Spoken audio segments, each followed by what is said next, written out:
امریکہ اور چین کے درمیان تجارتی جنگ کچھ ہی گھنٹوں میں ایک نئے مرحلے میں داخل ہونے والی ہے، جب چین کی 34 ارب ڈالر کی مصنوعات پر امریکی ٹیرفز لاگو ہو جائیں گے جمعے کے روز سے۔ چین نے ٹیرفز کا اسی تناسب سے جواب دینے کی دھمکی دی ہے۔ اس وقت ہم مزید معلومات کے لیے چلیں گے وردہ خلیل کے پاس۔ وردہ، یہ جو تجارتی محاذ آرائی ہم دیکھ رہے ہیں، اس کا ماہرین کے مطابق معاشی سرگرمیوں پر کیسا اثر ہو سکتا ہے؟ جی سارا، چین اور امریکہ دونوں ممالک میں سرمایہ کاروں اور کاروباروں میں شدید جو فکر مندی ہے اس میں اضافہ ہو گیا ہے۔ چین کے تجارتی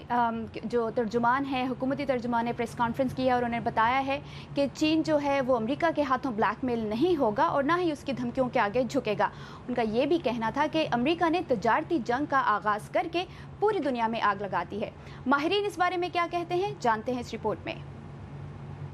تجارتی کشیدگی میں اضافہ ہو رہا ہے، جسے امریکی صدر ڈونلڈ ٹرمپ کی جانب سے کینیڈا، میکسیکو اور یورپی یونین جیسے امریکی اتحادیوں پر سٹیل اور ایلومینیم پر لگائے جانے والے ٹیرف سے بھی ہوا ملی۔ صدر ٹرمپ 2 اشروں سے زیادہ پرانے نارتھ امریکہ فری ٹریڈ ایگریمنٹ سے مکمل طور پر علیحدہ ہونے کی دھمکی بھی دے چکے ہیں۔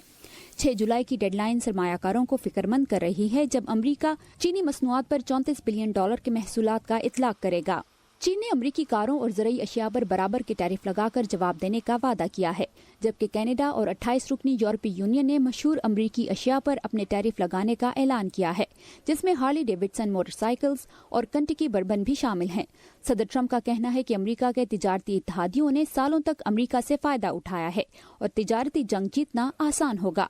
لیکن ماہرین کو اس بات کا یقین نہیں۔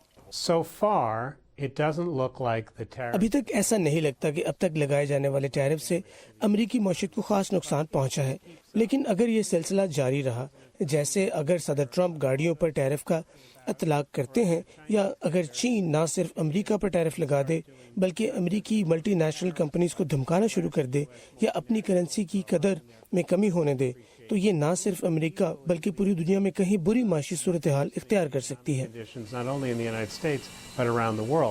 یورپی یونین کی جانب سے امریکی بربن، موٹر سائیکلز اور سگریٹ پر جوابی ٹیرف کے جواب میں امریکی صدر ٹرمپ نے یورپی کاروں پر مزید ٹیرف لگانے کی دھمکی دی ہے، جس پر یورپی یونین نے مقابلہ کرتے ہوئے امریکی اشیاء پر 300 بلین ڈالر کے زائد ٹیرف لگانے کا فیصلہ کیا ہے۔ صدر جواز دیتے ہیں کہ ان کے ٹیرف نیشنل سیکیورٹی کے تحفظ کے لیے لگائے گئے ہیں، جبکہ ماہرین کا کہنا ہے کہ اسے صرف صارفین کے لیے قیمتوں میں اضافہ ہوگا۔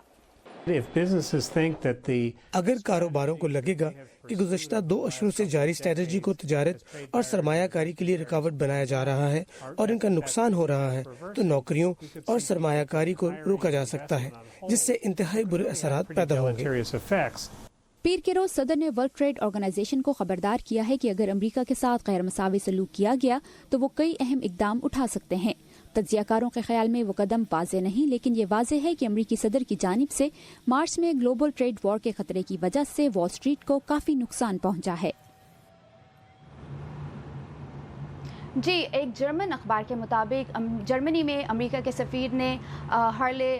جو ہیں وہاں کی کاریں ہیں BMW اور واکس ویگن اور دیگر کاریں بنانے والی کمپنیوں کو پیشکش کی ہے کہ اگر یورپی یونین امریکی کاروں پر محصولات ختم کر دے اور ان پر ڈیوٹی کا خاتمہ کر دے، تو امریکہ بھی جرمن کاروں پر محصولات ختم کرنے کے فیصلے پر غور کر سکتا ہے۔ اور وردہ خلیل ہمارے ساتھی کیپٹل ہل سے، thank you Warda for your reporting.